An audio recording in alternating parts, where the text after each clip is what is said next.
Shed Science. How do force fans? A little bit of an abstract one today, but bear with me on this one because I think rather than being less educational, this one might be a bit motivational. Okay, so as the title suggests, I'm going to link two things that seem hugely miles apart, and I'm talking millions of kilometers, in fact, apart. But bear with me on this one because this might help with a few things that we're all struggling with at the moment. So I'm going to tell you how a black hole is very similar to your training. Okay, now let's explain the two of them side by side. So a black hole, what is it? Essentially, it's an area, massive area in space that has collapsed in on itself, for want of a better word, typically formed by collapsing stars, but can just be areas where gravity has been too great for matter to escape, so that area has collapsed into itself and formed something that is immensely dense, so dense that no information, no energy, no nothing can escape. However, there is something called the event horizon, which is how we actually see black holes, because black holes don't give off any light. That's quite literally why they're called black holes, is because the main body of a black hole gives off nothing. No energy, no information, no light, no nothing.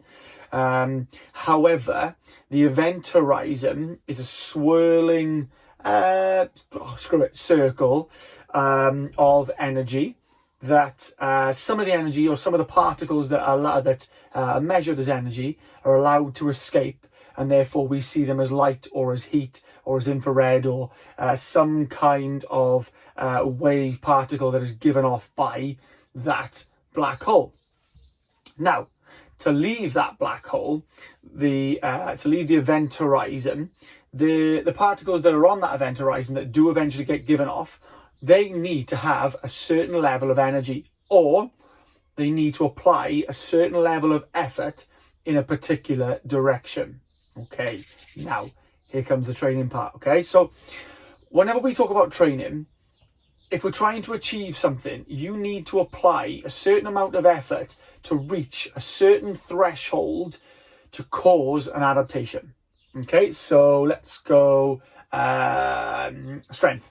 If you want to increase your strength, you need to apply a certain amount of effort at breaching a strength threshold, a neuromuscular activation and effort production threshold that causes your body, your system, to recognize that breach as requiring a mandatory adaptation. Okay, so you need to breach that level, that threshold, so that body goes, yeah, I got to adapt. I got to do something about this to be better and achieve that adaptation. Okay, now you're probably sitting there thinking, well, how do the two link?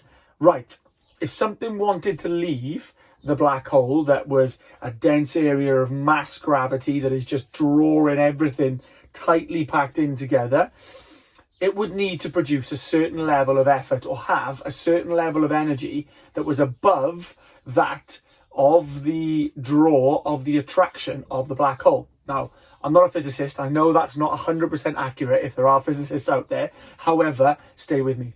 All right. If we want to be better at something and cause an adaptation, we need to produce a certain level of effort that breaches a threshold, gives off a certain amount of energy and drives an adaptation.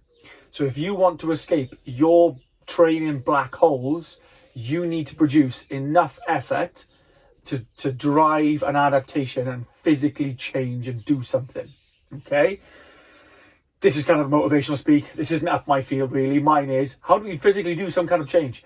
But what I'm trying to say to you is, whatever it is that you're trying to achieve now, keep putting the effort towards it. Okay? The more effort you can consistently drive in the correct direction, the more chance you've got of achieving that adaptation. Okay? Whether it's weight loss, whether it's power, whether it's speed, whether it's strength, whether it's running, whether it's anything, you need to keep applying a certain level of effort. If it's diet, you need to apply a certain level of effort consistently to achieving your diet aims for you to get where you want to be. Does that make sense? So keep thinking of the black hole. Okay, don't slip back into the black hole. keep applying the level of effort, that level of energy, working towards in the correct direction that you're chasing. Okay, quick one today. Enjoyed that. You can tell I've been reading physics books, can't you? Enjoy, guys. Any questions? If you found that as weird as I did, but as weirdly connecting as I did, let me know. Good stuff. See you soon.